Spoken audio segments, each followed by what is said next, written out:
How I look, baby? Look good. You fine. Hold on. Hold on, wait a minute. Hold on, wait a minute. You ain't doing nothing, is you? Yeah, I'm on live right now. Are you Let me on see. live? Hold on. You ain't on live, are you? Yes, I'm on live right now. Oh shit, I want to throw some jewelry on Oh, some. you're on live right now. We have 5 people watching. Hello, fam. It's your girl, Miss Diva Trucker, and I'm coming to you. Give me 1 second. I got an echo. I she got come, an echo. but she coming to y'all live though. You know that's how Diva do it. She come to y'all live.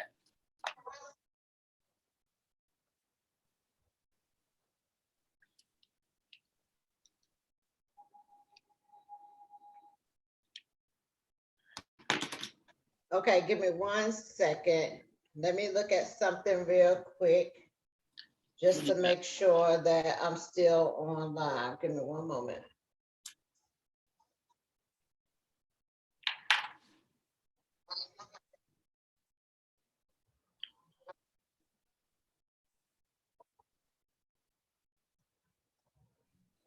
What are you doing? Just checking my live feed.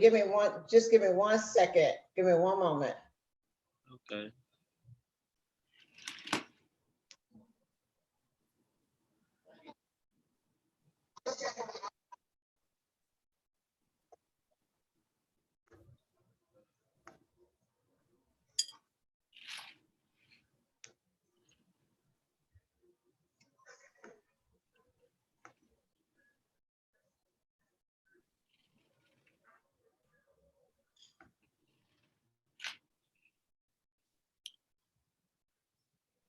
Okay, fam, let me ask you this. Can you hear me? Can you hear me? Can you see me? Oh, this hold on, wait a minute. This thing say live on YouTube. Yes, it's live on YouTube, but I'm making sure that everybody can hear me and see me. We're actually on Zoom, so I wanted to make sure that everybody can hear me and see me before we get started. I wanted to make sure that it wasn't. It's a little bit of a delay, but I think that we're going to be okay. All right. So what I'm gonna do is I'm just gonna go ahead and broadcast from Zoom because everybody on YouTube can see us. Okay. It's just a little delay, but I think we're going to be okay. Can you hear me, Roland? Yeah. All right. Well, welcome, fam. It's your girl, Miss Diva Trucker. I'm gonna look at my YouTube so I can see your questions of anything that you have. But tonight video, there you go. Okay. But tonight video live and our webinar, what we're going to do today is I got a hold of, y'all know him as Casanova, been in the industry for over 20 years. He's a veteran driver, owner operator, owned many trucks, many trailers, owned different companies, and things like that. So I thought he would be a great person to bring in front of you all to talk to you about surviving during the hard times, especially as being an owner operator, especially as somebody that may be under their own authority or somebody that may be leased onto a company, or just picking loads off the board, whether you're doing it with a low board or with the company. So tonight I brought in Casanova to be able to talk to you all and maybe answer some questions that you may have about being able to survive during the hard times. As everybody know, right now freight is low. And a lot of people are having difficult times struggling, trying to survive and keep ahead as far as what we're going through right now. So welcome, Casanova. I'm so glad that you're here with me tonight. I appreciate you making your presence known to the audience. And what I wanted to ask you, first of all, to ask you is, do you ever remember a time like this before where the freight has been so low? Oh yeah, absolutely. Can you hear me pretty good? If if you could hear Casanova, please put a yes in the comment section, please.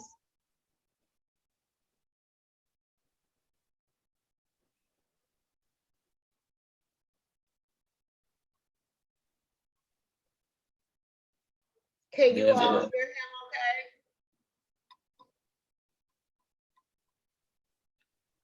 it's quite a bit of a delay here.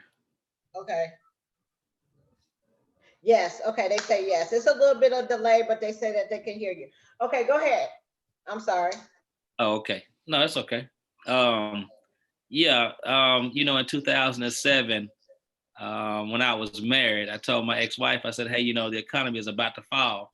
And I said, you need to start saving your money. Well, to make a long story short, it fell. She didn't save any money, and it was all left on me, which of course it was no problem because, I'm a husband, I'm a man, and I take pride in taking care of my family. So, um, we are, in my opinion, upon that time again.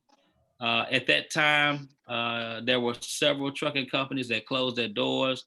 There were a lot of trucks that were left on side the road and truck stops all over the country, pretty much. And they had towing companies that were picking these trucks up. The dealerships were full of inventory. Truck prices had failed quite a bit. This could be a good time for people who want to uh, buy a truck and maybe sit on it until things get better, if and only if they can survive the economy when it comes back up, or if it comes back up. Um, it was a lot. That was the first time. You got to understand. I've been in this industry when fuel went up to $2 a gallon, and you could walk to the truck stop and people were just not running their trucks at all. It was extremely quiet. I never heard it like that. Fuel went up to $4 a gallon. It was real quiet outside in the truck stop. Um, that was a big concern for me. Uh, did I have to make a lot of adjustments? Yeah, of course I did. Um, this is one of the things that I think that uh, made me successful in the industry because it made me use math. It made me look at business and math in a totally different way. And what I tried to promote when I was making YouTube videos was trying to tell people about how to look at their math, how to look at um, basically just common sense things, and how much fuel you have left over. And in other words, what I'm saying is a lot of people will turn down a load and they really should not have turned down a load because in actuality, I'll say 90% of the time, 90% of the time, there's really no such thing as a cheap load. And people turn down loads all the time. And let's just take a scenario. If you take a load, and I'm not pertaining to people who get paid by the mile at this particular time, but I'm going to speak on that too, because I think that people that run by the mile right now, especially if your truck gets paid empty and loaded miles, I think that you're in a much better position at this point in time if you're contracted to a company that pays all empty and loaded miles than rather um, working on a load board right now. Some people call it the spot market. I don't call it the spot market. It's always been a load board to me. It will always be a load board to me because that's all it is. Because it's just the way that I look at how the business is run. So there's nothing against anybody who looks at it as in a spot market way. It's just a load board to me. Let me Um, ask you this. When you got into trucking and you got your first truck, did you wait until your first truck was paid off before you got a second truck?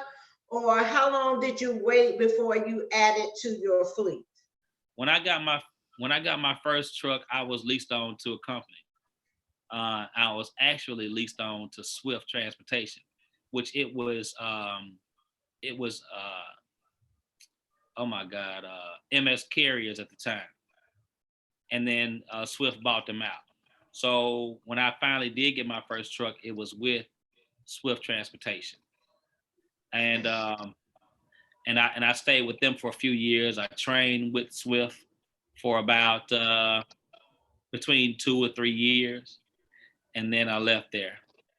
When you left Swift, you went over to another company and then you started building there. The key to building your fleet, what would you say the key components of building your fleet? Like you can't be moving around, being all over the place, trying to build a fleet. The key, I feel like, is going to be number one, consistency. I agree with you totally. You can't jump around from company to company to company to company, because see, what people have to realize is, especially when you are getting paid by the mile, empty and loaded miles, you're only getting paid change. Okay, and it's just cents. That's all you're getting paid. Um, you know, you definitely need to go to a place, stick it out, and make it the best that you can. Like I always tell people, it really doesn't matter what college you go to, it's what you do when you get to that college. Your grades speak for themselves. And so that's basically how I look at it. You can't jump from company to company to company to company. I mean, that's, in my opinion, that's not cool. I think that, just to speak off the top of my head, in the past 21 years, well, you say 22 years in February, I think I've only been with maybe, let me give myself. I've only been with 4 companies in 22 years. Okay. So yeah, you have to show some type of loyalty, stay there and move on. But when I left, but what I want people to understand is, when I left, I didn't leave because I didn't like the company. These were life-changing situations on why I left. So it had nothing to do with, oh, I don't like this company, I left this company. It was a certain situations that kind of prompted me to leave. Like when I left Swift, I met my ex-wife in Cincinnati, Ohio. So I wanted a home-based carrier. I left that company. I left Swift, and then I went to that company. When I left that company, I wanted something better. But the reason why I left the company after I left Swift was because uh,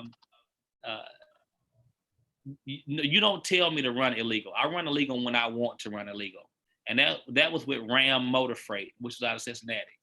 I left there, and I left for a better company, and I left there and I went to Roadrunner. Okay, and I stayed with Roadrunner all that time, and then I left Roadrunner itself and I went to another division within Roadrunner. So I didn't leave Roadrunner, I just went to a different division within Roadrunner. So you know, it wasn't that I didn't like the companies. I left because there were life-changing situations on the reason why I did so. But some people, you can't satisfy them. Everybody wants to go to a company and they want to be satisfied and they want this and they want that. It doesn't work like that. No, this is a real business. This is a real way of life. People take it for granted, I think.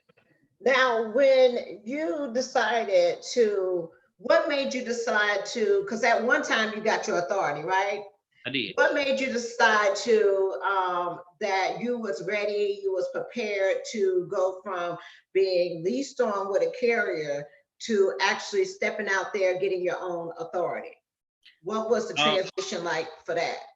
well, it was all due to Roadrunner, because at that particular time, uh, you could find your own brokers, you can negotiate your own loads, and I just kind of felt as if I could do it on my own, and that's the reason why I did it.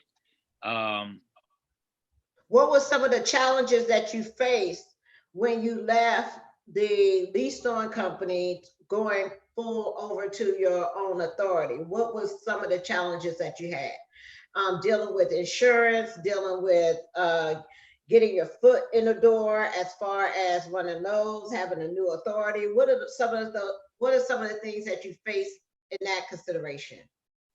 When I first started, insurance was fairly reasonable. It was around about 650 per truck. It quickly rose up within the next, within a few years. Every year it went up, and eventually came up to right at about $1,000 per truck and trailer. That was one thing. That was with the insurance. Um, when I first got the authority, some freight brokerage just didn't want to deal with me at all, which was cool to me. I went through that. So it was very you even at that point in time, because I want to be as honest as I can. Even at that point in time, Diva, I really didn't really understand fully exactly what I was doing. And when it came down to it, it basically boiled down to the math. And that's what people need to understand. You have some people that say, well, they want to run under their own authority. They get these high dollar loads and stuff like that. Yes, back in the day, yeah, it was nothing to, and I know I've done it several times. And I would take one truck and I would almost gross about 10 grand in 7 days with a truck. Okay. So, normally if a driver comes and tell me that he grossing all this money, I'm more than likely not going to believe you in this day and time, unless you might have a truck that does not have, it may be a glider or something like that you don't have to hook a computer up to. But I face a lot of hardship trying to build relationships, trying to really understand how the industry really worked, how the freight really ran, how to really negotiate with different people on different loads, all types of things. Um, and I went through a hardship of maintaining my truck, maintaining the bills at the house, longer periods out on the road, um, trying to make ends meet. Um, so it took a lot of maturing. Okay. Less time of being on the phone, talking to people, surrounding myself around people that are really not, you know, thinking on the same level as you are, and just concentrating on how to become better at the business. And in due time, I'd say probably about 7 or 8 months after I got my authority, I really started to get the hang of what was really, really happening and around me, because I would meet certain brokers over the phone. And I'm thinking I'm making money, but you might meet another broker that has an account in the same place, and they might be paying you $200, $300, $400 more for the load. And then you figure out all the time that this person over here was screwing you, but you didn't know it. So um, when it comes down, this is what I would consider a spot market, so to speak. Okay, is when you really understand what that means. When you really understand what that means, and you put yourself in a market. You might want to just deal with farmers. You might want to deal with just cold storages and farmers. Because I was doing refrigerated. So I mean, there's a certain market, a certain area, certain people that you deal with, and if you don't do it correctly, you might be finding your own loads and negotiating your own loads, and that's fine and dandy. But somebody who's running a truck and they getting paid $1.21 plus fuel surcharge might come up to $1.50, will take home the same amount as you do. And you might say, oh, well, I took this load for 2,500, and I took this load for 800 for 200 miles, and I took this load for 1,000 for 300 miles. A person, if you don't run it correctly, a person that get paid by the mile, empty and loaded, will take home the same amount as you do. And that's why I say a lot of times, and majority of the times, the numbers are they are all the same. I know some people would like to beg to differ, but I've been doing this for 21 years, and I'll go up against anybody. Okay, in a lot of instances, the numbers are the same if you don't know what you're doing. And now that we have this ELD, it cuts a lot of the work that we could be doing out. And I know I kind of got off subject, but I want people to understand, like, if the freight is slow right now, if the rates are down right now, when January, February, and March rolls around, we're gonna see who really is about that business. Okay, because it's gonna get even worse, in my opinion, in January, February, and March. The freight, they're gonna be doing inventory. Walmart's gonna be doing inventory. All these huge conglomerates are gonna be doing inventory, and I believe that the freight's gonna slow down. I believe the rate is gonna get even worse. And so, if this is something that you really want to do, be prepared for it, and put your money to the side. Like I was telling my ex-wife, put your money to the side, as much of it as you can, because in my opinion, January, February, and March is going to show who's really the survival of the fittest. Okay, I believe it's going to be a lot of trucks being turned in. Going to be a lot of people that's going to give up. So if you could tough it out, and put some money to the side as much as you can. That's my opinion. Well, I want to thank you so much tonight to coming on and trying to help us understand what's going on in the market. My battery is going down on my laptop. I do apologize, but I do want to continue this conversation, especially talking about when it's a good time as far as the truck. People are talking about buying trucks. Should they buy trucks? Should they wait for a truck? When should they cut their losses and go home? I mean, not go home, but maybe try something else. There's a point in time where every business owner is got to look at their business and say, hey, this is not working, or, hey, I'm gonna tough it out for a little bit longer and see if I can make it through. Sometimes we all are one paycheck from going bankrupt. You see what I'm saying? So this conversation really needs to continue so we could talk about the real issues of what's happening out here in the industry.